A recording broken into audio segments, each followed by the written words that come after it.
할렐루야. 반갑습니다. 오늘은, 지난주에 신약의 구성에 대해서 소개를 해드렸어요. 신약이 어떻게 구성되어 있고, 예수님의 이야기와 제자들의 이야기, 그리고 사도 바울의 이야기, 세 가지로 구성이 되어 있고, 그 다음에 예수님의 제자들의 신약에 예수님 부분을 뺀다면, 신약의 나머지 부분 있잖아요. 그 부분이 3분의 2 정도가 사도 바울의 서신 이야기라고 말씀을 드렸습니다. 근데 이 사도 바울에 대해서 지난주에 한 얘기 기억하실려나 모르겠는데 특이한 점이 있어요. 사도 바울은 예수님이 만난 적이 없는 제자가 아닌 사람이에요. 예수님은 제자를 이렇게 양성하시고 십자가에서 죽으시고 부활하셔 가지고 승천하셨는데 왜 예수님이 제자를 훈련을 시키시고 정작 사용하신 거는 사도 바울이었는지, 그거에 대해서 우리는 궁금해해야 돼요. 하나님은 어떤 마음인지. 두 가지가 있다고 그랬어요. 첫 번째 충성, 두 번째는 그가 예수님을 보지 않은 사람이다. 그것을 활용하신 거예요. 첫 번째 충성은 다시 한번 요약해 드릴게요. 충성은 스데반 집사가 순교를 당할 때 사도 바울이 증인 중에 한 명이었어요. 2명 이상의 증인이 있어야 율법에 의해서 처형을 할 수 있었거든요. 그 증인 중에 한 명일 정도로 아주 열렬한 하나님에 대한 충성이 있던 사람이었어요. 그런데 사도 바울의 입장에서 보면은 예수님이 자기는 누군지 모르잖아요. 모르는 상태인데 들어보니 아니 자기가 하나님의 아들이라고 하고 돌아다니고 희한한 짓을 하고 십자가에서 처형을 당했는데 아니 다시 살아났다고 하고 일부가 이게 뭐 있을 수가 없는 일이잖아요. 사도 바울의 입장에서는요. 예수님을 안 만난 사람의 입장에서는요. 못 본 사람의 입장에서는 그러니까 유대교에 대해서 하나님에 대해서 이단이 생겨났다 이렇게 생각한 거예요. 그러니까 이거는 있을 수가 없는 일이야. 가만 내버려 두면 안 돼. 그래서 순수한 하나님에 대한 충성으로 그런 예수님을 믿는 사람들을 핍박했던 거거든요. 하나님은 내 양심에 죄인지 아닌지 구별을 못하는 상태에서 지은 거에 대해서는 용서를 하시는 분이에요. 그러면 스데반 집사 같은 사람은 억울하지 않냐? 죽음을 당했으니까. 아니죠. 그건 우리 얘기죠. 스데반 집사 정작 본인은 순교하면서 천사와 같은 얼굴로 저들은 아무것도 알지 못하니이다. 용서하여 달라고 오히려 용서를 구하고 예수님처럼 아주 천사와 같은 행복한 얼굴로 하나님 앞에 갔거든요. 그는 자기가 원해서 그거를 선택했는데 상대방이 제3자인 우리가 "아니 사람을 그렇게 죽일 수 있어? 그건 아니지." 그거는 어불성설이에요. 정작 당사자는 그게 행복이고 그게 꿈이고 하나님을 의를 위하여 핍박을 받는 것을 아주 영광으로 생각하고 지금 하나님과 함께하고 있는데 그 영광을 누리고 있는데 그의 나라에서 그런 이야기예요. 그리고 두 번째 스데반 집사도 가말리알 문외생이었어요.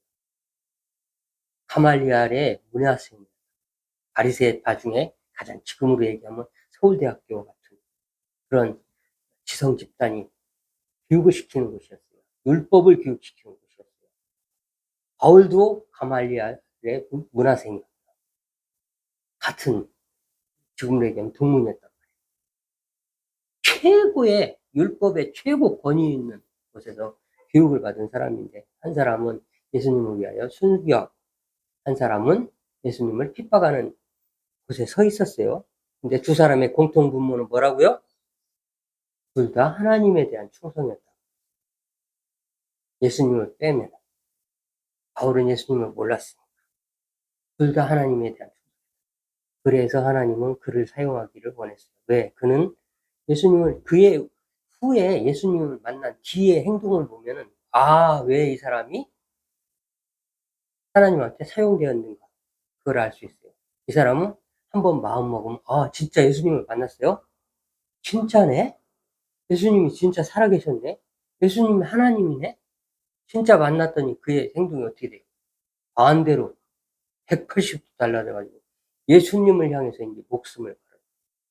그러니까 그전에도 충성이었고 지금도 충성이었고, 하나님은 과거 오면하지 않는, 한번 마음 먹으면 달려가는 신실한, 강직한, 이랬다 저랬다 하지 않는 무직한 사람을 좋아하시는 거예요. 그런 사람을 하나님께서 쓰시는 것 같아요. 사람도 마찬가지예요. 그런 사람들이 신뢰가 가잖아요. 그랬다 요랬다. 지난번에 이러더니 또 딴소리하고, 그런 사람은 못 믿잖아요. 그것과 마찬가지예요. 그리고 예수님의 제자가 아닌 것이 사용하는 용도였다라는 말씀은 무슨 말씀이냐면, 하나님은 우리가 생각하는 하나님이 아니세요. 사람의 생각을 뛰어넘는 하나님이세요. 만약에 예수님의 제자들이 온 세상을 복음을 전하는 증거자가 되었더라면 오늘날 이런 소리가 있지 않겠어요? 아니 예수님의 제자들은 예수님을 직접 보고 쫓아다니면서 기적을 체험하고 성령을 알았고 하나님 그 역사적인 광경을 다 목도한 사람들인데 어떻게 우리의 신앙과 그들의 신앙이 같을 수가 있어요? 라고 하지 않겠어요? 근데 정작 예수님을 한 번도 못 본 사도 바울이 더 깊은 깨달음을 얻었어요. 그래서 신약의 3분의 2 공관복음을 빼고요. 마태, 마가, 누가, 요한복음까지 포함해서 빼고요. 계시록 빼고 묵시록이니까. 그렇다면은 거의 3분의 2 예요. 대다수예요. 그 많은 것들을 내용을 보면은 엄청난 걸 깨달았어요. 히브리서도 개인적으로는 그 깊이를 보았을 때 사도 바울의 복음서가 아닌가 생각됩니다. 히브리서의 저자가 누군지 모르거든요, 사실. 로마서는 말할 것도 없고 그 깊이가 헤아릴 수 없는 깊이를 가지고 있고요. 그래서 하나님께서는 우리에게 무엇을 알려주시고자 하냐면, 예수님을 직접 보지 않은 사람도 하나님의 이 말씀, 성경을 통해서 베드로보다, 요한보다, 야고보보다 더 깊은 깨달음을 주시고 더 깊은 만남을 오늘도 해 주시겠다는 약속인 거예요.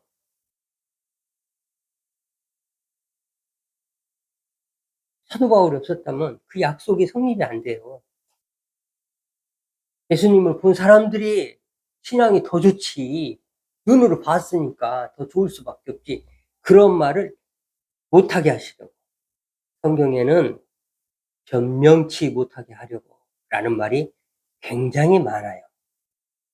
여기저기에 많아요.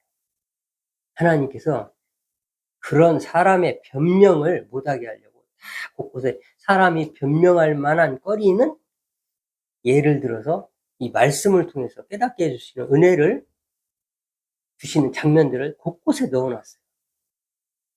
심판날에 변명치 못하게 하시고 내 양심이 이미 다 알고 있어요. 옳고 그름도 알고. 자, 사도 바울을 통해서 이방인 선교가 시작돼요. 정작 예수님을 따라다니는 사람들은, 제자들은 이방인 선교를 안 했어요. 유대인밖에는 어? 하나님으로부터 선택받은 민족이고 유대인이 구원받을 자가 없다고 생각했어요. 그런데 정작 예수님은 수가성도 대가볼리도, 아니 이방 지방에 가서 많은 일들을 하시고 했거든요. 그런데도 불구하고 이방인을 사마리아인조차 대척을 해요. 대척을 한다고. 수가성이 사마리아에 있거든요. 세겜 지방에 있거든요. 야곱의 우물이라고 해요. 사마리아에 있는 수가성 여인을 만났던 그 우물이 영원히 목마르지 않는 내가 생수를 주리라고 하는 그 장면이 있는, 예, 그렇습니다. 그래서 어 정작 예수님을 따라다니던 제자들은 많은 이방 지방에 가서, 특히 갈릴리 건너가 가지고 많은 기사와 거라사도 마찬가지고 많은 기적을 행하고 그들한테 예수님이 살아계심을 증거했는데, 하나님이 살아계심을 증거했죠. 예수님께서 보여줬죠. 기적을 보여주고 많은 이적들을 행하셨죠. 병자를 고치고 귀신을 내쫓고, 이방 지방에 가서는 특히 귀신을 내쫓는 걸 많이 했어요. 그렇게 했는데도 불구하고 정작 고넬료라는 사람을 만나기 전까지 베드로도 이방인들을 전도할 생각을 안 했어요. 유대인만의 특권인 줄 알았어요. 하나님은 유대인만을 위한 하나님이라고 생각을 했던 거예요. 그랬는데 사도 바울이 전하고 고넬료를 만나고 하다 보니까 이방인에도 같은 하나님의 은혜가 시작되었구나 라는 것을 그때 이제 베드로가 깨달아요. 근데 사도 바울은 오히려 정작 이방인의 사도로 불렀다는 말도 들었지만 그가 한 3년 동안 사라져요. 3년 동안. 예수님을 만나고 이제 예수님을 스데반 집사가 순교를 하고 나서 예수님을 믿던 사람들이 다 도망가요. 죽이니까 다 도망가요.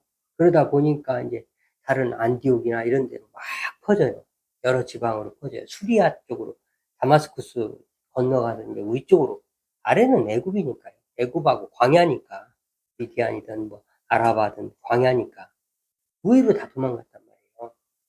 그래가지고 그곳으로 이제 예수 믿는 사람들을 잡으러 이제 쫓아가다가 다메섹이 이제 지금의 이제 시리아의 수도죠. 다마스쿠스예요.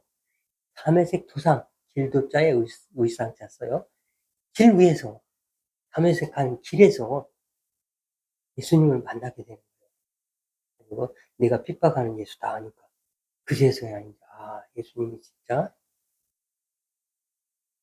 그들이 말한 예수님에 대한 이제 이야기가 다 사실이었구나. 예수님의 제자들이 스데반이 증언한 그 모든 것들이 사실이었구나. 내가 듣고 말 같지도 않은 소리, 이게 무슨 말이 돼? 하고 그 사람들 잡으러 다니던 그 말이 사실이었구나. 그때 알 거예요. 3년 동안 알아봐러 가요. 제가 생각했을 때 신의 산을 간 것 같아요. 율법을 받은 모세가 하나님을 만난 곳을 간 것 같아요. 왜냐하면 뒤에 가면 바울의 서신에는 천국을 봐요. 그 사람이, 바울이. 그래서 3층천, 심지어는 천상의 단계까지도 그 사람은 다 봐요. 모든 걸 다 3년 동안 가서 하나님을 만나고 오지 않았다. 그래서 그 심오함이 엄청나요. 엄청나요. 대단해요. 그리고 오늘날 성경이 그의 편지예요. 각 교회들한테 보낸 그의 편지가 성경이 돼가지고 오늘날 우리가 그 성경을 믿고 있는 거예요. 신약의 대부분인 거예요. 그래서 첫 번째는 이제 제가 이야기하고 싶은 게 왜 사도 바울이냐 이야기하고 싶은 거예요. 지난주에 못한 걸 하다 보면 이제 오늘도 끝나지 않을까 싶긴 한데 가는 데까지 가보겠습니다. 사도 바울이 의미가 있어요. 여러 가지 의미가 있어요. 지금도 이제 아까 충성도 얘기했고, 그 다음에 예수님을 못 본 사람을 쓰신 이유. 오늘 우리가 못 보잖아요. 근데 이 말씀을 통해서 베드로보다 더 깊은 만남을 해주시겠다는 언약이라는 말씀을 드렸어요. 그런 의미도 있고. 두 번째는 이스라엘이 이제 뺏기는 거예요. 이스라엘이 뺏기는 거예요.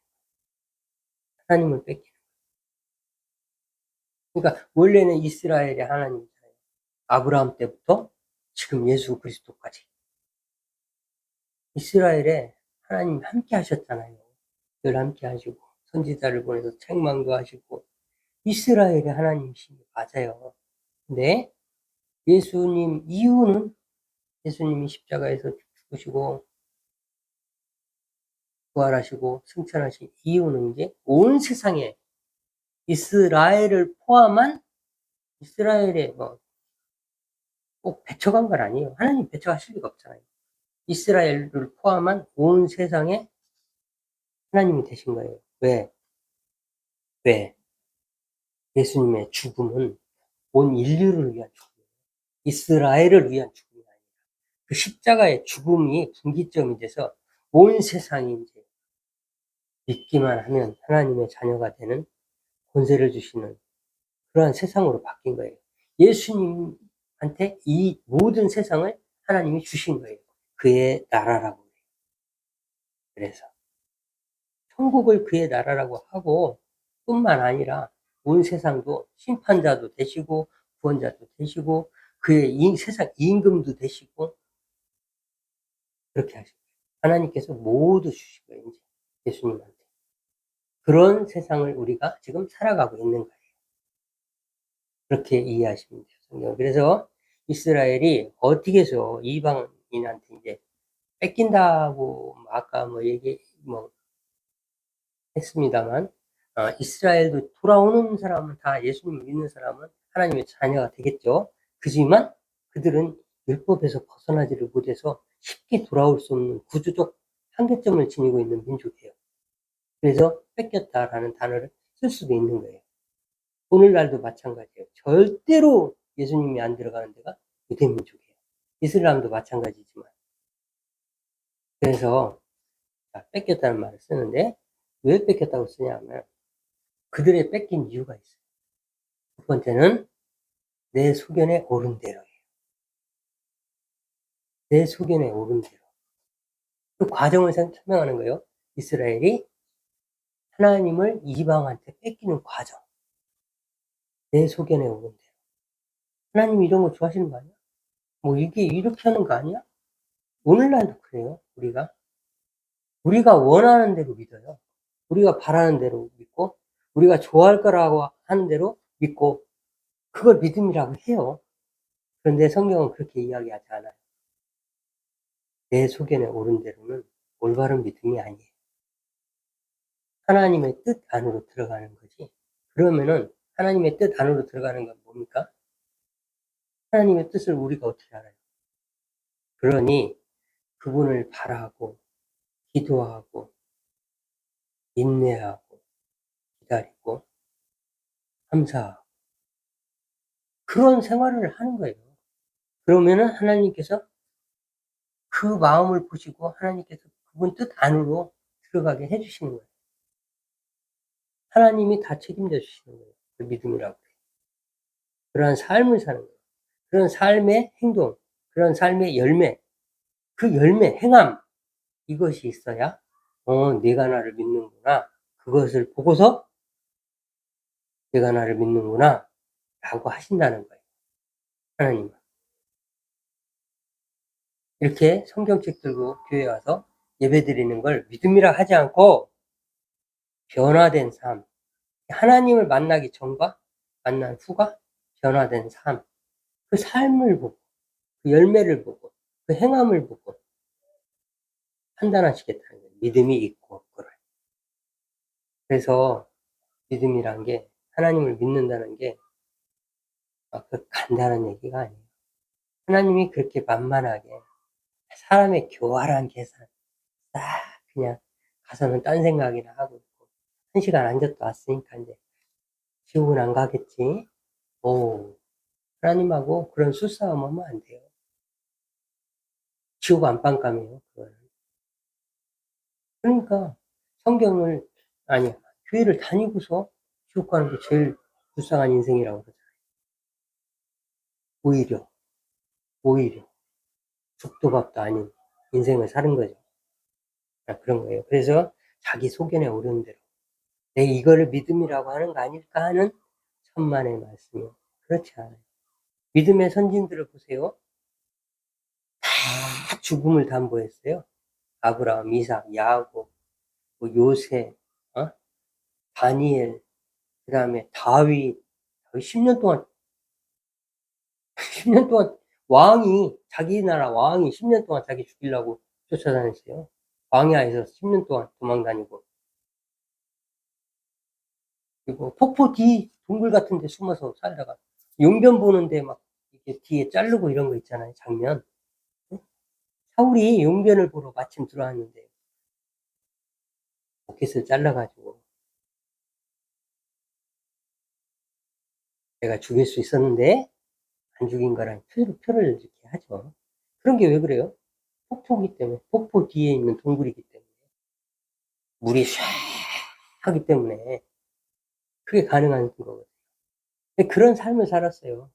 그런 삶을 다윗이. 자기네 나라 임금이 자기를 죽이려고 10년 동안 쫓아다니는, 10년 동안 도망다니는 삶을 살았어요. 예수님도 그렇고 스데반 집사도 그렇고 사도 바울도 그렇고 베드로도 그렇고 요한도 그렇고 야고보도 그렇고 도마도 그렇고 안 죽은 사람이 없어요. 이게 지금 우리가 사는 지금이 어쩌면 천국일지도 몰라요. 인류사를 통해서 전쟁 한번 경험하지 못한 세대라는 거는 대단한 거예요. 대단한 나라에 온 거예요. 그의 나라가 예수님 이후에 점점 현대화되고 근대화되고, 예? 역사가 있잖아요. 전쟁이 지금은 전쟁을 해도 군인만 쪽집기처럼 서로 싸우는 세상이에요. 그만큼 미사일이고 뭐고 정교하니까. 말이 많이 옆으로 샜네요. 다시 돌아가겠습니다. 그래서 자기 소견에 오른 대로 이스라엘이 망하는 과정은 자기 소견에 오른 대로. 두 번째는 마지막 선민. 나는 절대 교회 다니니까 지옥을 안 갈 거야. 나는 선택받은 사람이야. 선민사상이 그들을 망하게 해요. 그래가지고 자기들은 별짓을 해도 지옥 갈 생각 안 해요. 우리는 선택받은 민족이니까. 이스라엘이니까. 선민사상이 그들을 망하는 길로 가게 하거든요. 하나님이 목이 굳은 백성, 고만한 백성, 강팍한 백성, 마음이 굳은 백성, 마음이 딱딱해. 뭔 얘기를 해도 들어가지를 않아. 받아들이지를 않아. 그런 백성이라고 하거든요. 그래서 그 선민사상, 우리 교회 다니니까 절대로 지옥은 안 갈 거야 하고 아주, 그 말씀인지 알죠? 세상 사람과 다를 바 없는 삶을 사는 사람들은 구분이 안 돼. 저 사람 예수 믿는 사람이라는 구분이 안 돼. 그런 사람은 하나님께서 내가 나를 믿는구나 하시지 않는다는 거예요. 행함을 보고 열매를 보고 나무를 판단하겠다는 거예요. 네가 사과를 맺었으면 사과나무네. 배가 맺어 있으면 배나무네. 열매를 보고 판단하겠다는 거예요. 나무는 의미 없어요.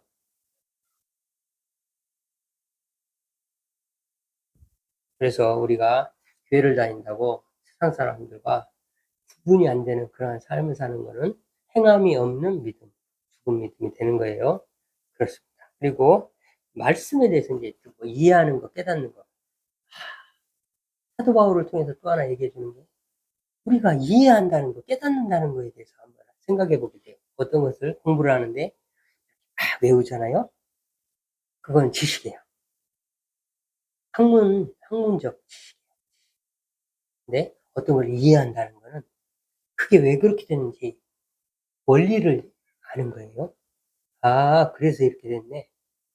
원리를 아는 거예요. 이해한다는 거. 근데 깨닫는다는 거는 어느 날 갑자기 '아, 그렇네.' 하고, 그거는 하나님이 주신, 밖에서 안으로, 내가 고민하고 공부한다고 원리가 이해가 됐다고 그래서 깨달아지는 게 아니라, 그거는 나도 모르게 아무리 생각해도 몰랐던 건데 어느 날 뭔가 이렇게 하다가 갑자기 머리를 스치는 게 '그러네.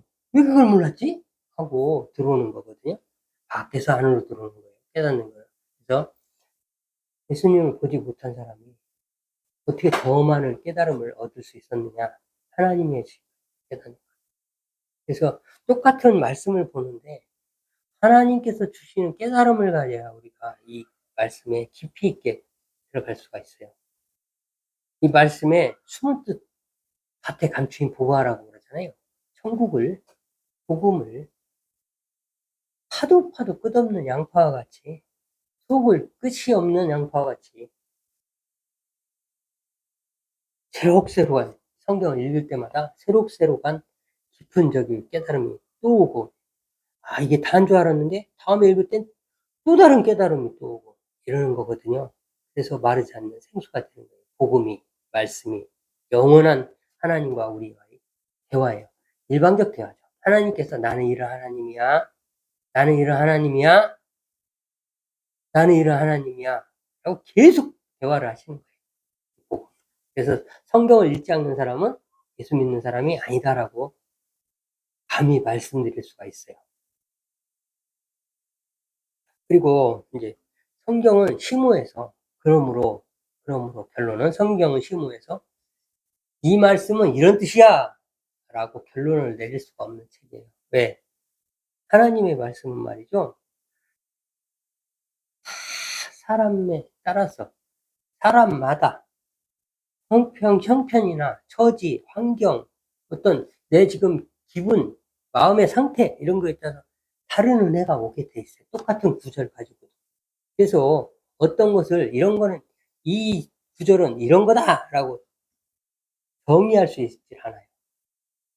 정의할 수 있다면 학문적으로 이미 정립이 돼서 성경은 이건 이런 뜻이고 이건 이런 뜻이고, 교과서 같은 게 있어요. 옛날로 얘기하면 뭐예요? 전과라고 그러죠. 전과.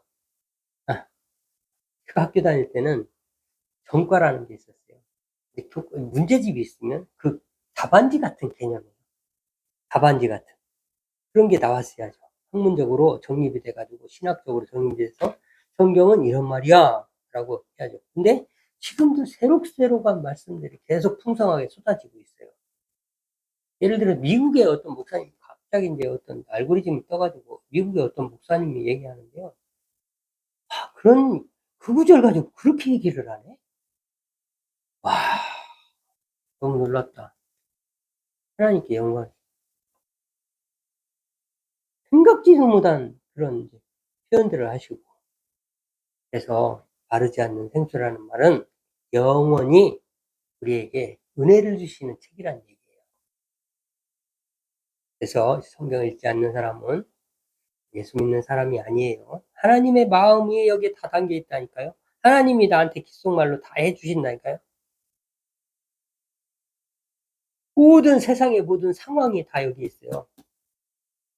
세상의 모든 상황, 어떤 상황도 우리가 살아가면서 겪을 수 있는 어떤 상황도 성경 여기에 다 있어요. 그래서 하나님이 계속 얘기를 해요. 귀 있는 자는 들으라고. 성경은 그런 거예요.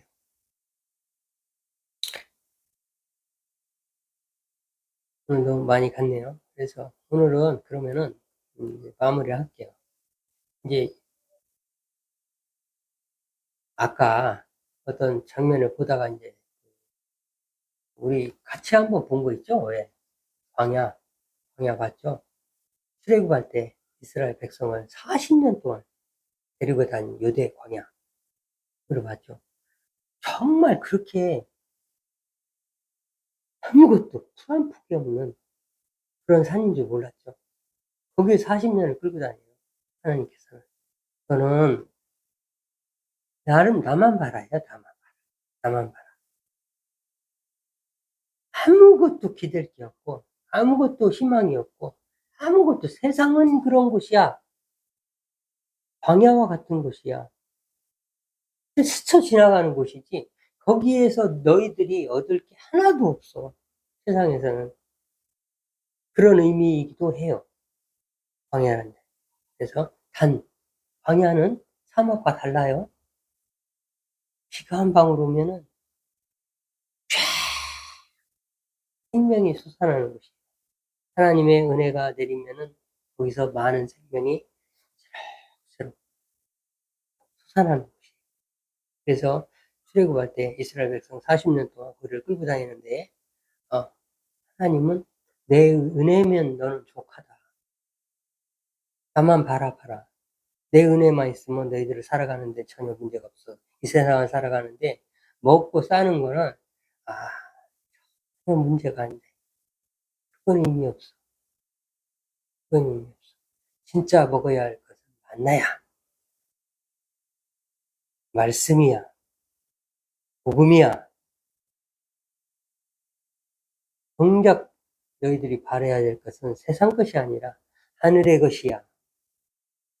가나안이야. 내가 너희들에게 주려고 하는 것은 가나안이야. 천국이야. 예수 그리스도가 승천하시면서 뭐라고 하세요? 그의 나라를 준비하러 가잖아요.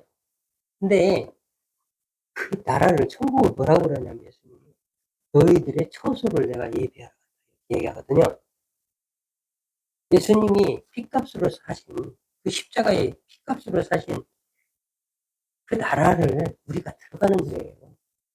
예수 그리스도와 연합해서 하나가 되어서 친구가 되어서 아담과 하와처럼. 하와가 다시 들어가면 어떻게 돼요? 아담의 몸에서 꺼내왔잖아요. 하와가 들어가면 원래 하나님이 반드시 아담이 돼요.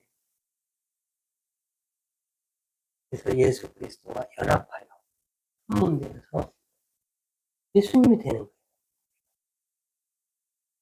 그러한 나라를 하나님께서 준비하고 여러분들을 기다리고 계세요. 그래서 세상에서 많은 것들 기대하지 마세요. 밥 세 끼, 또 잠잘 때, 그런 거 가릴 옷, 그거면은 그 이상은 다 허영이에요, 허영. 근데 그거를 하나님이 책임져 주신다는 거예요. 그래서 정말 하나님 믿는 사람은, 예수 믿는 사람은 예수님만 바라보면 된다는 거예요. 내가 책임져 줄게. 그러한 삶의 태도를 믿음이라고 해요. 다 같이 기도하시겠습니다.